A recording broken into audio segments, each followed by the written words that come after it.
Hello, welcome to GSFWoodwork's Atelier or Wood Workshop. I'm Gareth, and today I'm going to be taking you through the latter stages of the making of a small desktop bookshelf, a kind of elegant monastic scholarly bookshelf, which is quite fun. I've already cut the ends as well as the shelf bit. And what I'm going to be taking you through is the construction of the making of the shelf and then the finishing stages. Enjoy.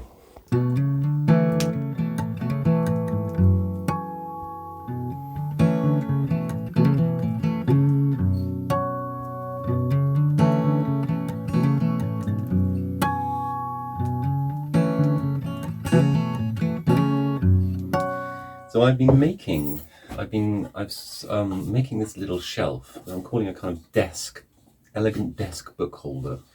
And I made one of these, and I've sold one of these. So I'm making the others, and it's been quite hard because I'm having to remember how to make it. So what I've been doing is preparing the sides.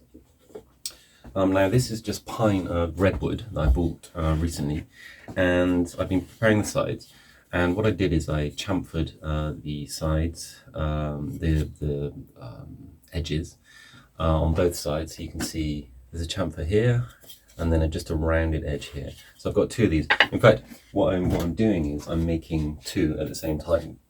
One, because I'm going to practice, because if I make mistakes. Secondly, it'd be useful to have another one just in case anyone else wants to buy one. So what I've done is I've prepared the edges, and I've also prepared the shelving bit. And today what I'm going to do is I'm going to cut with a router the inside area where the shelf meets the side.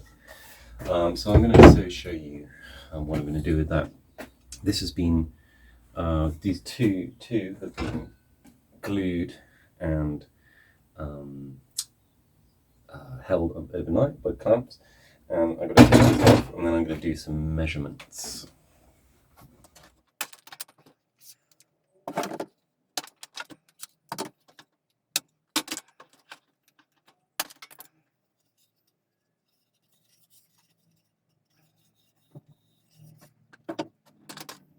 So I'm just going to say something about this. So yeah, it's just a very, very simple cut. Cut in half with my table saw, well, cut in a third, two in thirds, I suppose, with my table saw, and just chamfered over with a router on the side, just to give it a slightly round edge. I mean, it's not incredibly elegant, but it'll do. And then simply glued together. The glue, if it's wood on wood like this, the glue should hold if you've got some good glue. I'm using white Gorilla Glue, which is fantastic. It's very, very versatile, really, really hard, and it dries really, really quickly. But I left this overnight just to make sure, because I'm going to be working on them today, just to make sure that the fix was going to be really, really solid. As you may have noticed, I've been doing some cleaning up of the sides, and eventually I'm going to be sanding this down. But of course, when you clamp the glue together, there is some spillage coming out, some squeezage. So you don't want the squeezage, and that obviously hardens. But yeah, the other thing that I try to incorporate into this design, in particular, and you'll notice from the sides, are the knots. So on the sides here you have the kind of knots from the wood, and I quite like in this one that we have this knot here, which is fairly fixed in, and in fact when you chamfer the sides, of these things, it actually makes the knot really, really smooth and elegant, which is nice to sort of work with. Anyway, so I think it's quite a good feature of this one. I will be staining it, so some of this will go, but I'm hoping to retain the knot itself. So yeah, just glued, cut in a third, standard size board and glued together, clamped tight overnight. So I was thinking last night about how on earth I'm going to, and I can't remember how I did this before, how on earth I'm going to make sure that the measurement and the cut and the groove of this that I'm going to make with a router or router out of this side, how I'm going to make sure it's measured on exactly the same on either side. I think what I'm going to do is I'm going to take a cut of this old sort of backing for some sort of shelving unit, and I'm going to use this as a template, and I'm going to cut out the shape of the end of here in this, and then what it means is that I can use this template on both sides of the thing, and I can use the router as a kind of guide for both sides. But the thing is, what you need to do, what the difficulty is that you have to make sure that the measurement on either side is exactly the same, so that when you put the shelving unit together, it doesn't wobble. So it needs to be exactly straight and exactly the right fix. So, and that's what I'm going to get started on now.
So, just to say, with this template that I'm going to use, is you can see that when I used the hacksaw, not the hacksaw,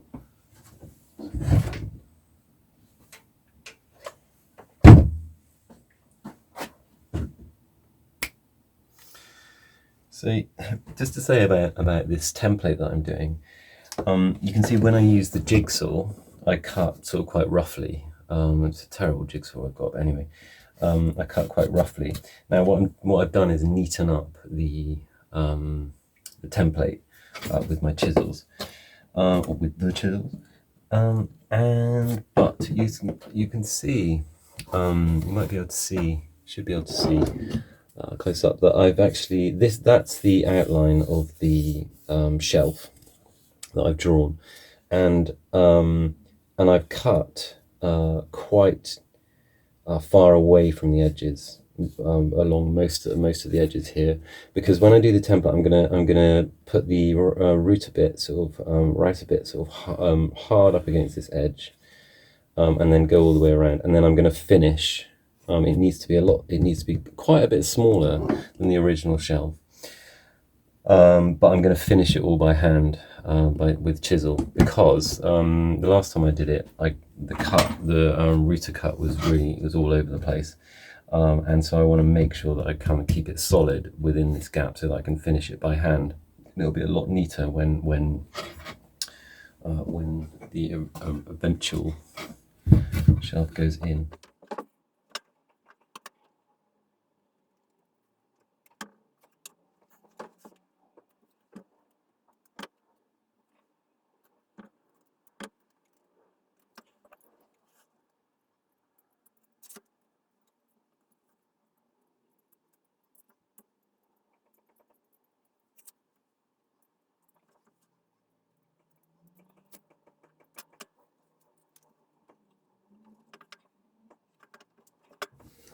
Okay, ready to root.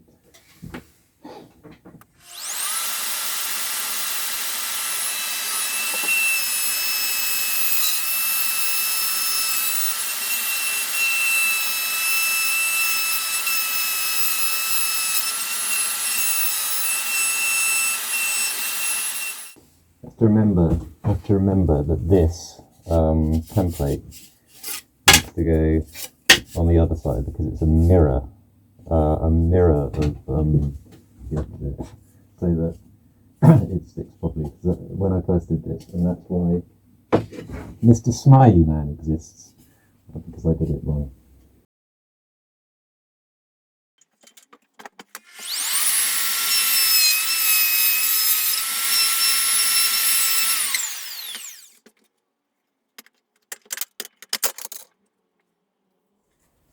All right, so this is what they look like.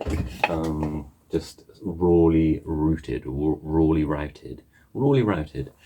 And you can see they're quite jagged, very jagged in fact. And again, that's the consequence of not using a jig, which I couldn't create a jig just for that small project. So I just let it be as rough as possible. And now I've got to finish it with a chisel using the design, and then hope using the shelty bit as a guide. And then I've got to hope that it all corresponds and correlates, and we'll see. But it's going to be a long job to chisel out the bits, but I'm hoping that I'll get it done fairly swiftly and as neatly as possible, because this is for a client, not just for my personal triumphal edification and use of shells. So we'll see what happens.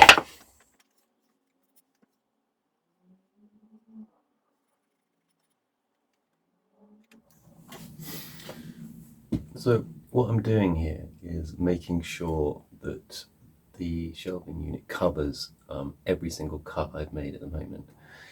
I'm going to draw around this shelving unit again, and that'll be the measurement that I'll be using to cut with my chisel against. And what I'm going to do is check every couple of cuts that whether this goes in or not.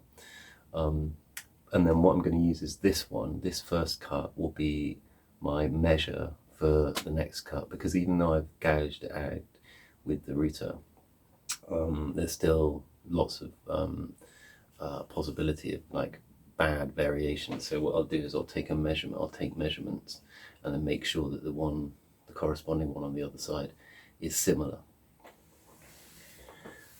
if not the same.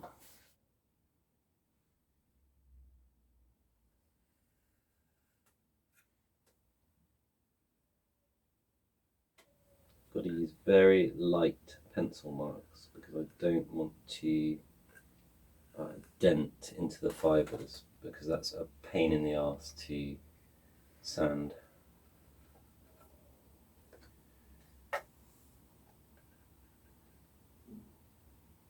Notice too that I'm using my Black & Decker woodwork mate here. And the reason for that, it's not great for the old back, but the reason for that is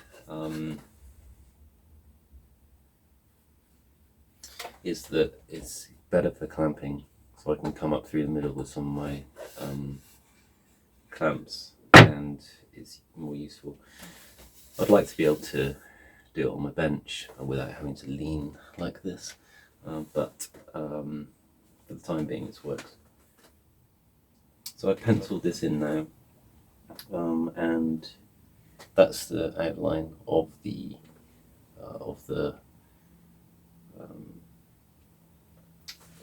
outline of the shelf, and so I'm going to chisel away now.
I'm using 180, by the way.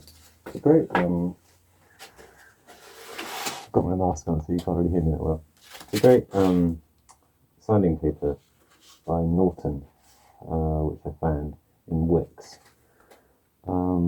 It's made in Canada. It's really lovely. It's like it seems to have some sort of infused talcum powder or something in it, and it's really lovely. It's like silky.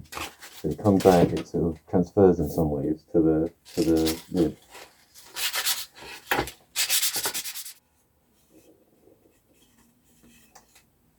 It's okay if the inside is a little bit jagged, the inside, because it's good. I think it's good to have that, so the glue has something to grip onto and pour into and go into the gaps. So it will give it a much much better fit, a much better glue. The other thing as well is that I deliberately left these corners, these showing bits rough, because they're going to be going into the grooves. And then again, the glue can kind of hopefully grip onto and pour into and go in and out the fibres and produce lots and lots of bonds within that, because I'm not going to use any screws on this. So this bond needs to be really, really tight. it's important to sand with the grain as much as possible, as I'm sure you all know. But I am having to improvise a little bit, particularly as a lot of the tape got stuck to this flipping wood, so I'm having to do it around. But the finished sand is with the grain. Second one done. Now I need to sand a little bit.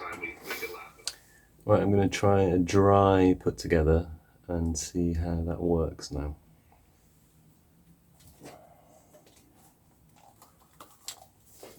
Let's just say a dry assembly.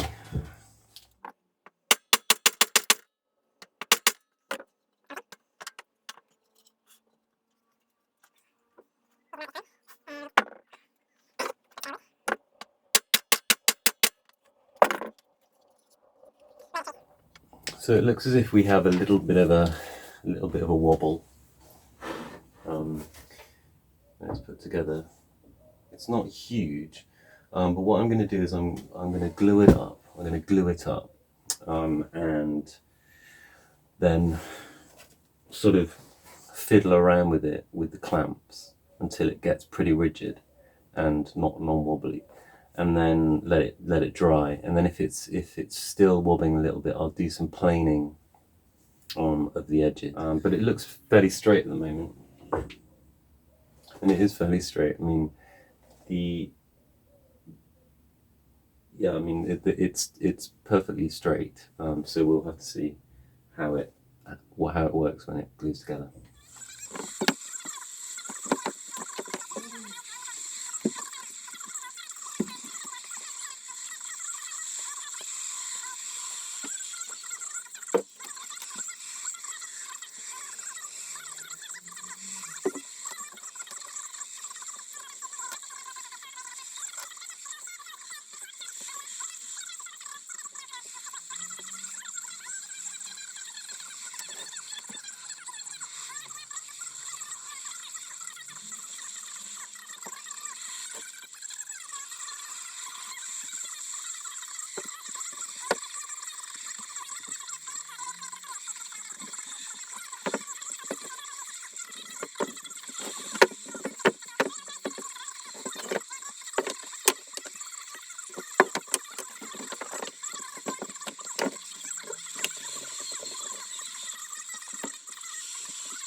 Okay, so we can see this clamping arrangement, which is a bit eccentric. So I've got two clamps on either side, trying to distribute the weight kind of accordingly in relation to where the shelf is. But also what I've done is, this is a bit of an experiment, I've never done this before, is I've clamped the back here to the here, and then I'm pulling it slightly forward with this one, because it was wonky slightly. So I'm hoping that it's sort of in the process of drying, it sort of stretches the wood slightly in the right direction. I'm going to have to leave it overnight, I think, in order to make sure that happens. Yeah, and it looks like there's lots of squeeze because the glue's coming out. So I'm going to have to do a little bit of cleaning under that, you can see. But yeah, I mean, hopefully this will work. Okay, let's see what this looks like. It's about 3 hours since I clamped it, so I'm going to just take the clamps off and see what happens. Okay, so it's definitely bonded. The glue is pretty much dry, but I mean it will take about 24 hours before it gets really, really tight. I think what I'm going to do is gently sand this now to prepare it for the stain, because time is the essence. Time is of the essence in this fix and this make, and I need to get it out quite quickly. So I'm going to lightly work on it, just so I make sure I don't do any upset any of the bonds between the glue. But yeah, that's what I'm going to do now.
So I've come inside, slightly warmer conditions in here, to do the first coat of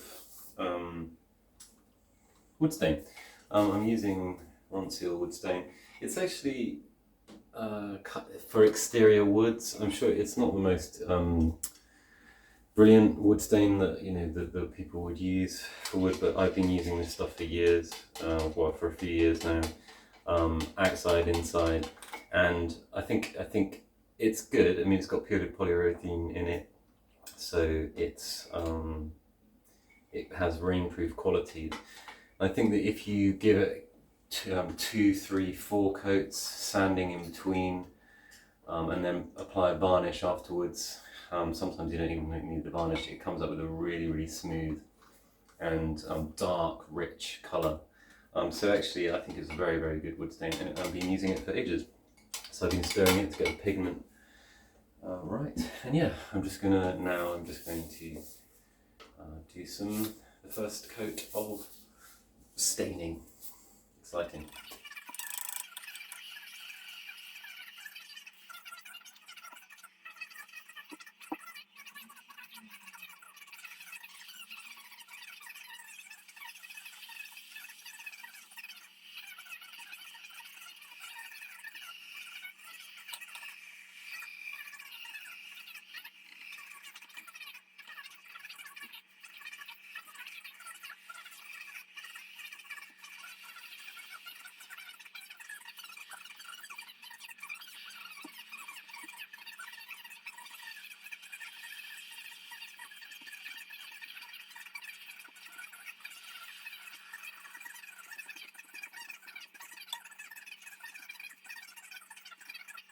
So I've finished the first coat of stain. You can see that because I haven't primed the wood, it soaks in different ways. Now some people would probably consider that really bad practice, but I don't know, it sort of gives it a stressed look, which is quite, I don't know, okay. And also it goes with with a couple more coats. So yeah, I mean, I'll let this dry now. It's drying quite quickly actually, so I'll let this dry and then I'll sand it and then I'll do another coat. Here we are with the second coat done. I sanded it with 320. You can see quite a lot of the stain came off, and the fibres came off, and so I've given it another coat. It's gone very, very dark actually, so I think I'll probably leave the coats now. Just some touch up I need to do in the corners here, I think. But it's come out okay. It's come out quite well. Again, this sort of wood, it's soaking in at different levels, which makes a huge difference. Again, because I didn't prime it, but it's actually, the light's quite stark here, but it's sort of it's not as bad as it looks, perhaps. Anyway, I tried my best, but I'll do some touch up when it's dry again, and then I'll varnish it tomorrow.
Okay, so we're at the final stages now of treatment of the thing. I've put one layer of varnish on this this morning, and it's all dried. Varnish tends to take quite a long time to dry, so I've made sure it's all dry. And I'm just going to do one last thing, which is to put orange oil wood polish on it, and just buff it, make sure it's all clean, and then it's all done and ready to send to the client. So I'm just going to apply my oil. I'm really don't have much space in my tiny weeny workshop, so I'm using my table saw as a bench to do this. I made sure there's not much dust around here, although again that's pretty tricky to do in this environment. So let's give it a go. I like to use a flannel, primarily because I like the word flannel, but it's clean, it's cotton, and I can, because it's got bleach marks on it, I can work out where I put the oil.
Okay, so that's my oil cloth. which I always use for wet oil, and always use for orange oil. Actually, my oil flannel, my trusty flannel for the wet stuff. And then I'll take another dry thing. This is not flannel. This is little microfiber, and I'm going to buff this now to get all the excess moisture off.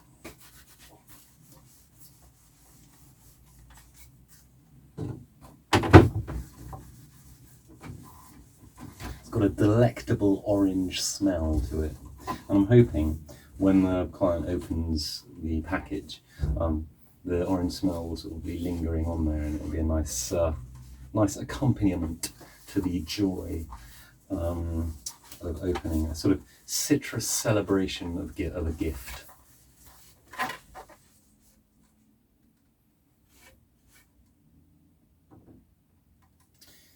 So there we go, that's the end, that's the finish. I'm going to just leave it overnight before I put it into a package, which is another thing in and of itself. But yeah, so I've made a small, what did I call it? Small desk bookshelf from redwood, standard redwood. Chopped it into bits, created that, and then did all my routing, chiseling, etc., etc. Then came the finish, and here's the finished product, and hopefully the client will be very happy with it. Yeah, I'm fairly happy with that.